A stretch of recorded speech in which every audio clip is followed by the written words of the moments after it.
Oke, selanjutnya saya akan menjelaskan tentang struktur reproduksi pada wanita.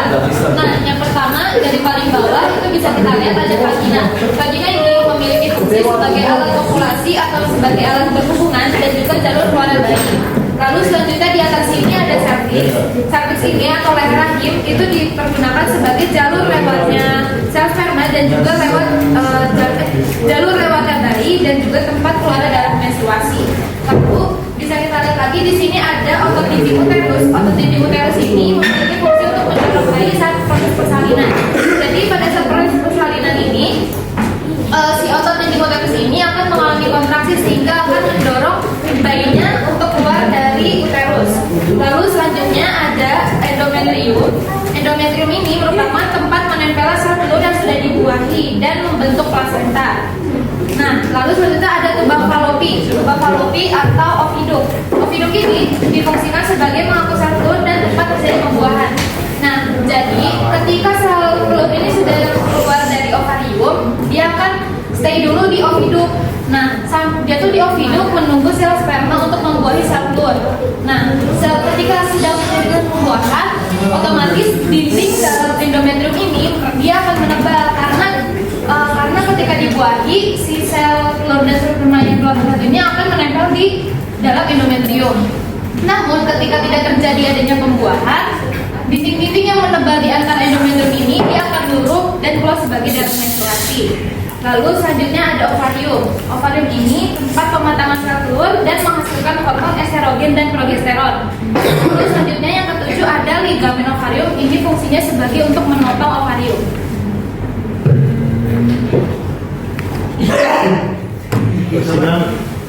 Oke, selanjutnya ada struktur reproduksi pada laki-laki. Ini bisa dilihat dari gambarnya. Sistem reproduksi pada laki itu ada bagian-bagian ini, ada testis, spermatum, epididymis, sacrum, kelenjar proretal, kelenjar prostal, cervicular semivalis, terus ada kandung kemih, tulang paru, terus ada vas deferens, utera, sama terakhir ada penis.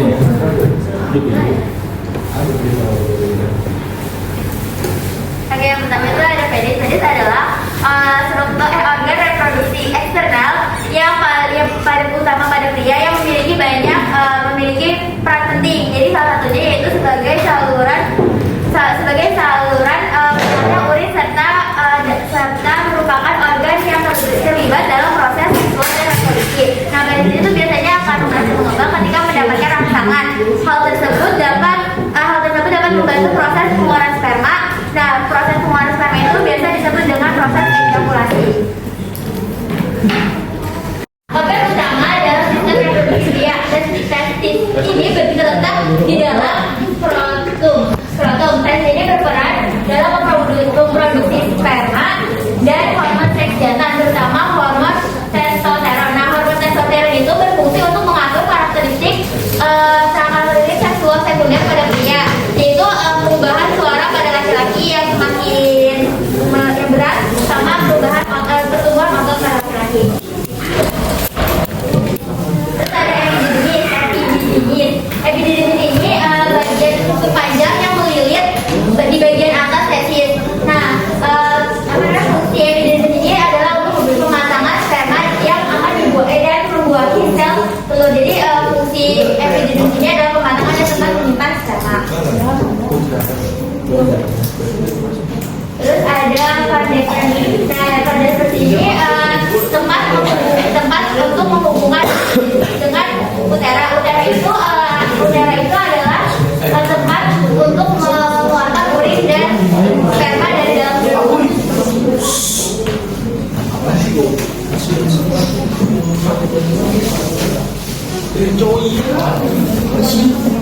Selanjutnya ada proses spermatogenesis. Jadi awalnya itu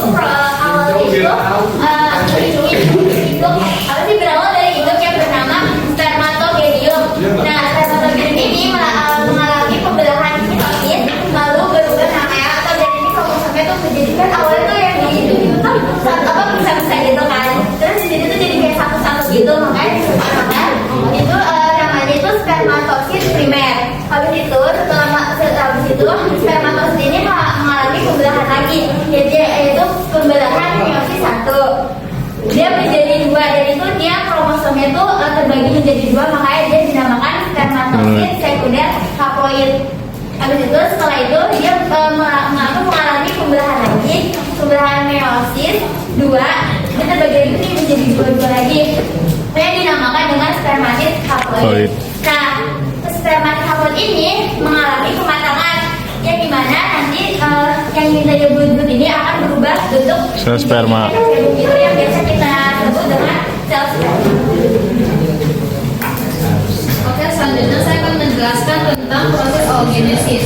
Nah, jika teman-teman lihat, ini merupakan bentuk dari dalam ovarium. Jadi di dalam ovarium ini terdapat kantung-kantung kecil seperti ini yang dinamakan folikel.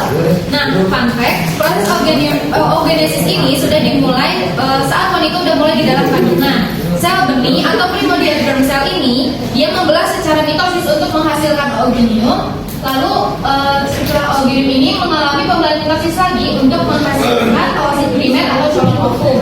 Nah, ini tuh pembelahannya secara oosit primer ini itu tuh terhenti, akan dilanjutkan lagi dalam pembelahannya setelah wanita itu mencapai tahap pubertas.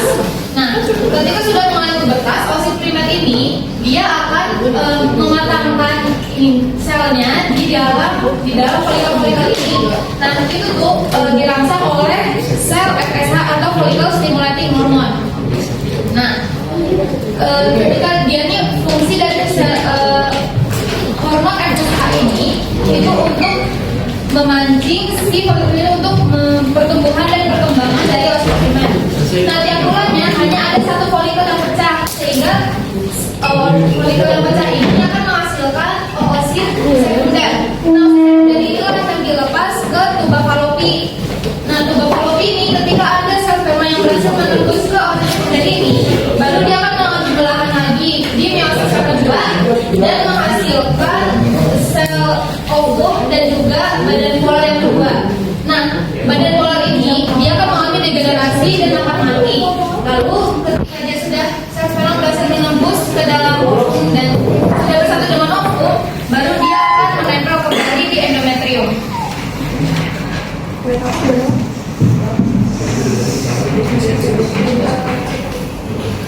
Nah, saya Pak orang berdua. Bromon. Abon ya? Ada bromon. Ini nggak cuma bromon air.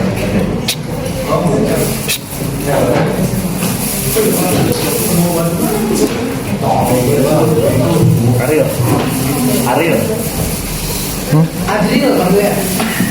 Selanjutnya adalah hormon pada wanita dan pria. Jadi hormon reproduksi adalah zat kimia yang membantu menjalankan fungsi pada sistem reproduksi. Hormon reproduksi memiliki peranan penting dalam proses kerja organ seksual hingga memiliki peranan dalam proses pembuahan. Terdapat beberapa jenis hormon reproduksi yang dimiliki pria dan wanita. Hormon tersebut memiliki peran penting dalam sistem reproduksi. Hormon yang pertama yaitu hormon testosteron. Jadi hormon testosteron ini merupakan hormon yang dimiliki oleh pria, diproduksi di testis. Meskipun disebut sebagai hormon laki-laki, tetapi wanita juga memiliki hormon testosteron dalam jumlah yang sedikit.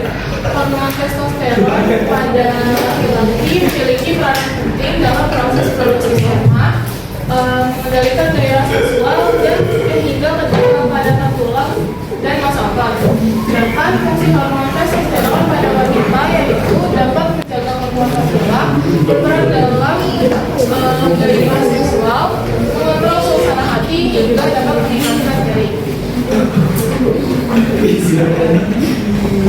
Yang kedua yaitu hormon estrogen. Estrogen adalah salah satu hormon reproduksi wanita yang diproduksi di tubul atau ovarium.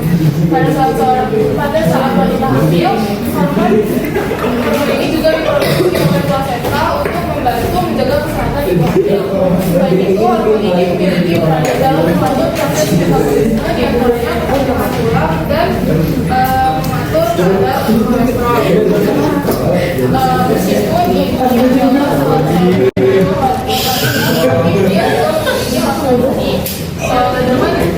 dalam jumlah yang lebih sedikit. Hormon testosteron pada pria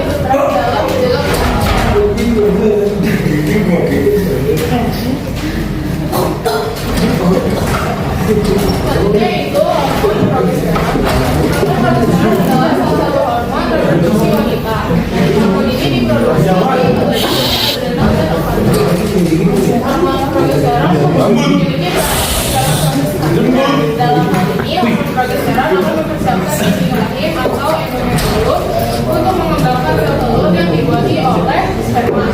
Selain itu, hormon ini juga dapat membantu melaksanakan pembalian nutrisi ke janin melalui pembuluh. Pada saat proses kehamilan, hormon progesteron akan mendorong kelenjar untuk memproduksi ASI.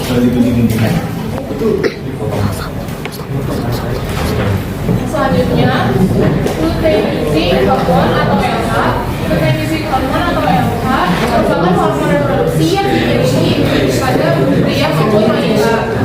Hormon LH adalah hormon yang diproduksi oleh kelenjar hipofisis. Hormon yang diproduksi oleh hormon ini memiliki peran penting dalam reproduksi embrio, ovaria pada wanita dan testis pada pria. Pada wanita, luteinizing hormon atau LH berperan dalam menghasilkan sel telur dari ovarium dan mengontrol siklus menstruasi. Sedangkan pada pria, hormon ini akan merangsang produksi testosteron yang dapat mempengaruhi tingkat produksi sperma pada pria. Selanjutnya yaitu follicle stimulating hormone atau FSH. FSH ini merupakan hormon yang dimiliki pria dan wanita. Hormon ini diproduksi oleh kelenjar hipofisis di otak. Fungsi FSH pada wanita untuk berperan dalam proses ovulasi dan membantu mengatur siklus menstruasi. Hormon ini akan mempengaruhi produksi pada saat remaja memasuki masa kehamilan. FSH ini dapat berperan terhadap proses pembentukan sel telur di ovarium. Sementara pada pria, hormon FSH memiliki peranan dalam produksi sperma yang menyebabkan sel-sel melalui dalam untuk memproduksi protein, menghilangkan protein untuk membentuk sperma yang sama. Selanjutnya yaitu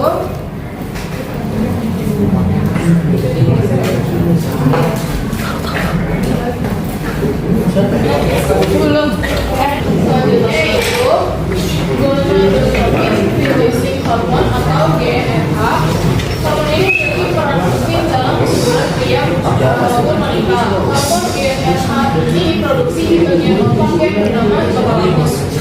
Ini akan meningkat pada saat seseorang memasuki masa pubertas. Hormon GnRH akan diproduksi dari yakni hormon FSH dan LH. Keduanya merupakan hormon yang mengontrol produksi sel telur pada wanita dan produksi sperma pada pria.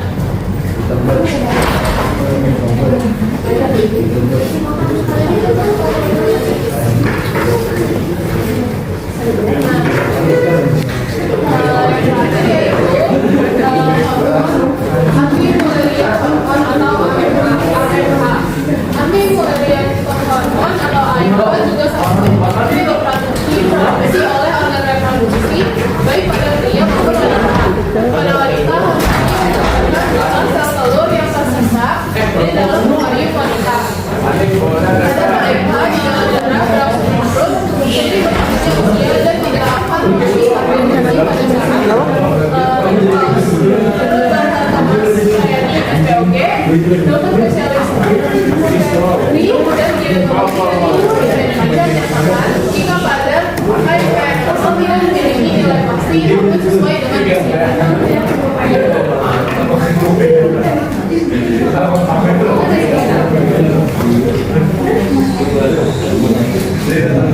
Lalu selanjutnya adalah teknologi pada sistem reproduksi.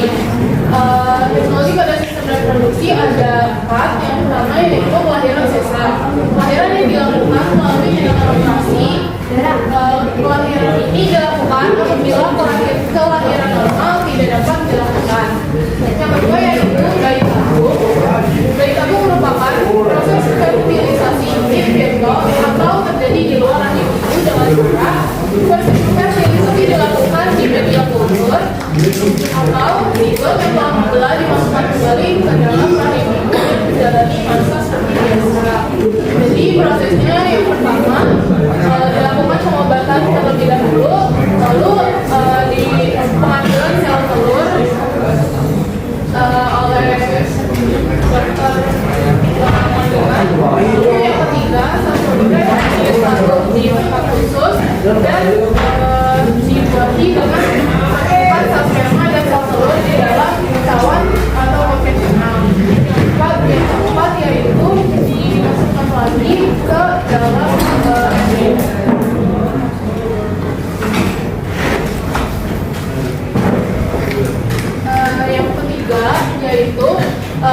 berencana atau KB. Jadi menggunakan berbagai macam cara untuk mengatur kehamilan ibu. Yang pertama ada KB alami, contohnya yaitu sistem kalender subur.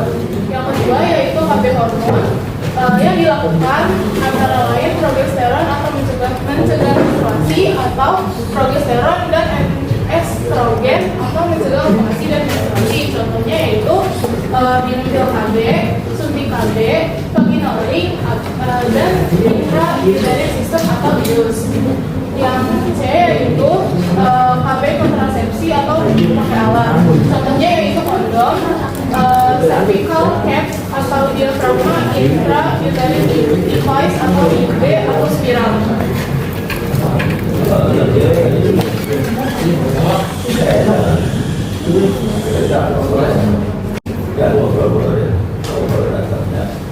Nah ini udah berapa kali berarti? Itu sterilisasi. Nah, sterilisasi yaitu kontrasepsi permanen dengan menghambat saluran kelamin. Untuk pria ada namanya vasektomi, yaitu sterilisasi pada pria yang dilakukan dengan mengikat vas deferens. Yang untuk wanita yaitu tubektomi atau sterilisasi pada wanita yang dilakukan dengan mengikat ovidum. Nah ini emang ada berapa sih teman? Sekian presentasi dari kelompok kami. Wassalamualaikum warahmatullahi wabarakatuh.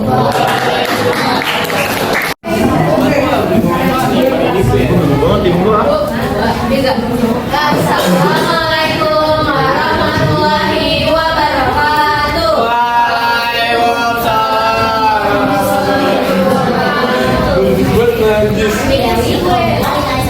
Organ reproduksi akan menjelaskan mengenai siklus menstruasi dan sterilisasi.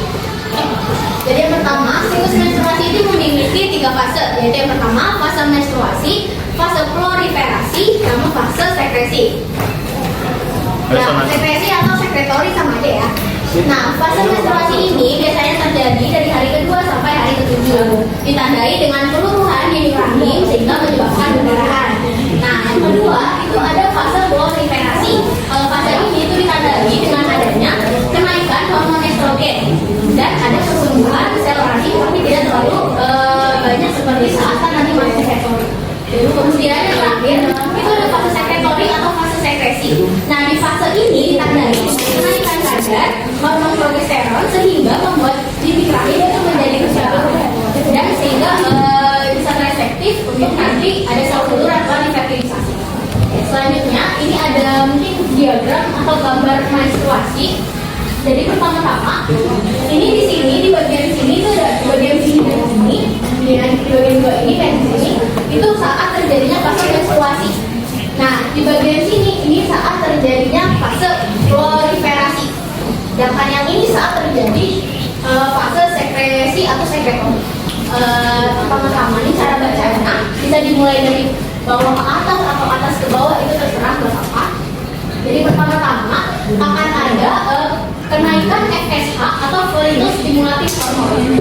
Nah, kayak namanya aja nih, FSH follicle stimulating hormone. Jadi fungsinya itu untuk mematangkan follicle, Pak. Mulai dari follicle primer, sekunder, sampai follicle degraf. Nah, follicle degraf itu apa? Follicle degraf itu follicle matang yang sudah siap untuk melepaskan ovum atau ovum sekunder. Dilepaskannya itu nanti saat ovulasi. Tapi sebelum terjadi ovulasi, akan ada kenaikan estrogen. Nih, estrogen itu yang garisnya warna kuning. Nah, akan ada kenaikan estrogen. Jika estrogen naik, maka FSH akan terhambat dan LH atau luteinizing hormone akan naik. Nih, jadi ketika estrogen naik, itu yang warna hijau, follicle stimulating hormone atau FSH itu menjadi lebih turun daripada si LH itu yang warna biru, luteinizing hormone. Ya kan ya? Itu misalnya dari itu. Nah, ketika estrogen naik tadi, LH-nya akan naik atau luteinizing hormone itu naik. Nah, ketika LH ini naik, akan terjadi ovulasi. Kenapa? Karena LH ini merangsang terjadinya ovulasi. Nah, di teman-teman misalnya yang paling atas growing follicle, sebelahnya baru ovulasi, ovulation yang atas. Nih, yang dari sini paling atas. Nah, setelah setelah terjadi ovulasi, folikel degraf yang sebelumnya folikel matang akan berubah menjadi folikel rubrum atau korpus rubrum. Itu folikel korpus rubrum atau folikel rubrum itu folikel yang gak ada ovumnya.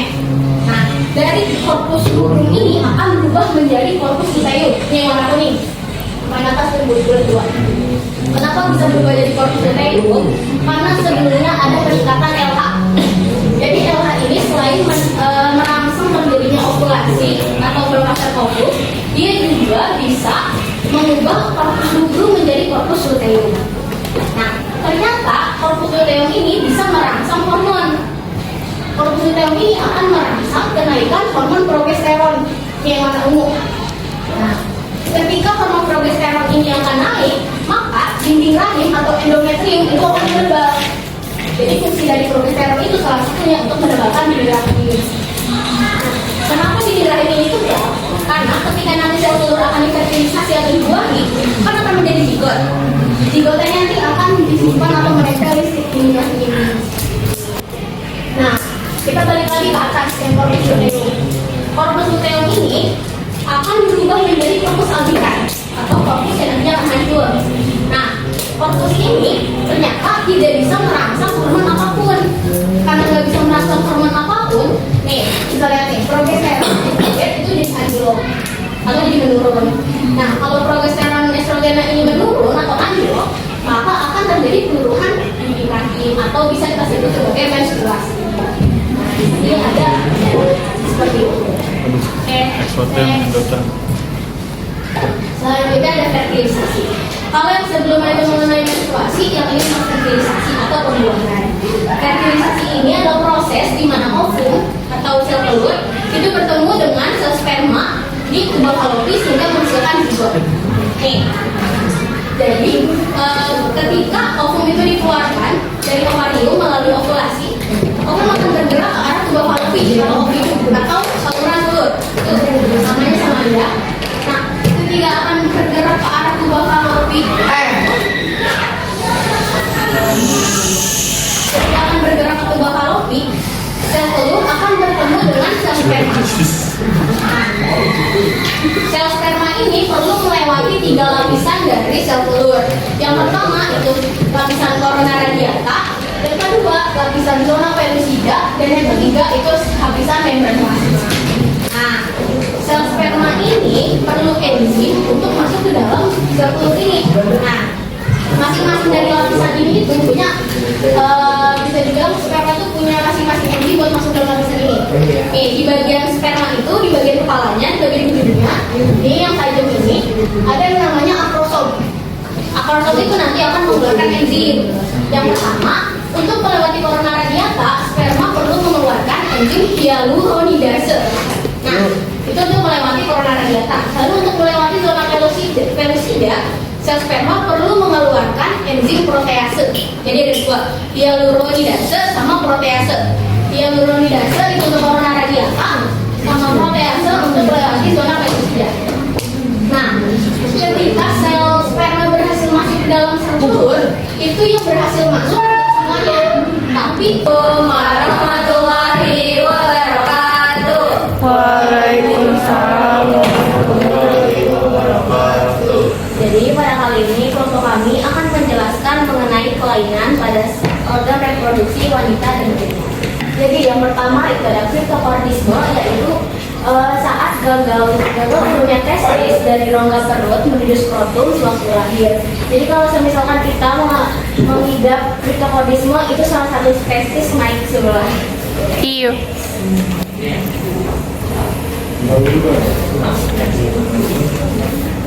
Selanjutnya itu ada endometriosis. Nah, dengan endometrium yang berada di luar uterus yang menyebabkan rasa sakit yang berlebihan pada saat menstruasi. Yang ketiga yaitu kista ovarium, adalah kandung dari cairan yang muncul pada lubang indung atau ovarium akibat adanya gangguan hormon, kehamilan, endometriosis atau infeksi. Kemudian ada miom atau mioma uteri, merupakan tumor jinak yang berada pada lingkaran pada uterus yang menyebabkan rasa nyeri dan pendarahan yang pendarahan yang berlebihan pada saat berjuang. Selanjutnya ada PCOS atau Polycystic Ovarian Syndrome adalah suatu keadaan di mana ovum atau ovum itu tidak dapat berkembang secara normal sehingga karena ketidakseimbangan hormon. Ovarium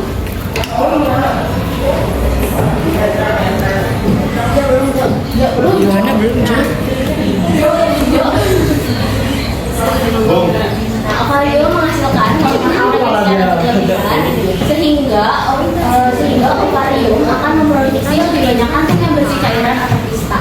Coba lihat namanya.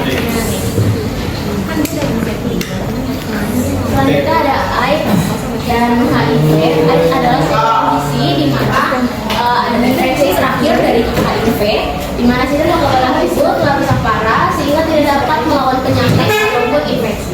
Sedangkan HIV atau Immunodeficiency Syndrome adalah virus yang menyerang sistem kekebalan tubuh.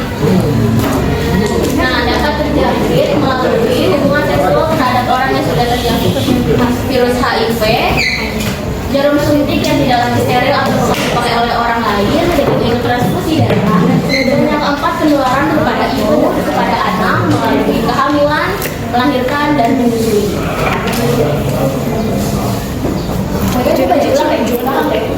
Dan epididymitis adalah peradangan testis akibat virus virus. Jadi virus ini menyebabkan penyakit penyakitan menjadi kuat. Kemudian epididymitis adalah peradangan epididymis akibat usia akibat chlamydia dan virus E. coli. Karena berhasil masuk ke dalam telur, itu yang berhasil masuk semuanya, tapi hanya bagian kepalanya aja atau intinya aja. Nih, jadi bagian ininya aja nih. Ini yang berhasil masuk dalam sel telur. Nah, ketika sel sperma berhasil masuk ke dalam sel telur ini nanti akan mengeluarkan senyawa kimia menuju zona pellucida. Jadi ketika zona pellucida ini mendapat senyawa kimia, dia akan menjadi menebal sehingga tidak ada sperma lain yang bisa masuk ke dalam sel telur. Jadi cuma ada satu sperma yang bisa masuk ke dalam sel telur. Ketika sel spermanya dia berhasil masuk ke dalam, akan melebur bersama inti sel telur sehingga menghasilkan zigot. Seperti itu. Oke, selanjutnya mungkin kita tunggu sebentar. Nih, kan ada namanya anak perempuan sama anak laki-laki. Jadi teman-teman perlu tahu dulu. Jadi inti sel telur itu sifatnya X, selalu X. Sedangkan sperma ini ada dua. Yang pertama sperma X dan satu lagi sperma Y. Nah, kalau misalnya sperma Y ketemu sama sperma X, jadinya anaknya itu cowok. Cowok? Iya, cowok. Nah, tapi kalau misalkan di sel telur kan X nih, ketemu sama sel sperma X, kalau ketemu XX jadi apa? Cewek. Nah, sel sperma Y sama sperma X juga punya ciri masing-masing. Kalau misalkan sperma Y itu bergerak cepat tapi tidak bertahan lama. Sedangkan sperma X bergeraknya lambat tapi bertahan lama. Nah, sedangkan umur dari sperma ini rata-rata 5-7 hari. Sedangkan sel telur hanya 24 jam. Atau sampai. Nah, terus gimana kalau misalkan anaknya kembar? Nah, ya beda lagi nih. Ternyata kalau anak tunggal itu satu ovum dibuahin satu sperma. Sedangkan kalau anak kembar itu dibagi dua. Ada kembar identik atau monozigot sama kembar tidak identik atau dizigot. Nah, kalau kembar identik atau monozigot itu satu ovum dibuahin satu sperma, tapi nanti membelah jadi dua. Makanya nanti mukanya bisa mirip, kelaminnya mirip seperti itu. Kelaminnya dia sama. Sedangkan kalau misalkan kembar tidak identik atau dizigot itu dua ovum yang nanti dibuahi sama dua sperma yang berbeda. Makanya kembaran tidak identik itu biasanya mukanya kan nggak sama, jenis kelaminnya juga berbeda. Next. Ini selanjutnya ada video bayi hamil. Ya bukan ini masih next lagi. Tahu benar? Yang ini? Iya, saya mau. Sobat nih maghrib ini. Ini juga penjelasannya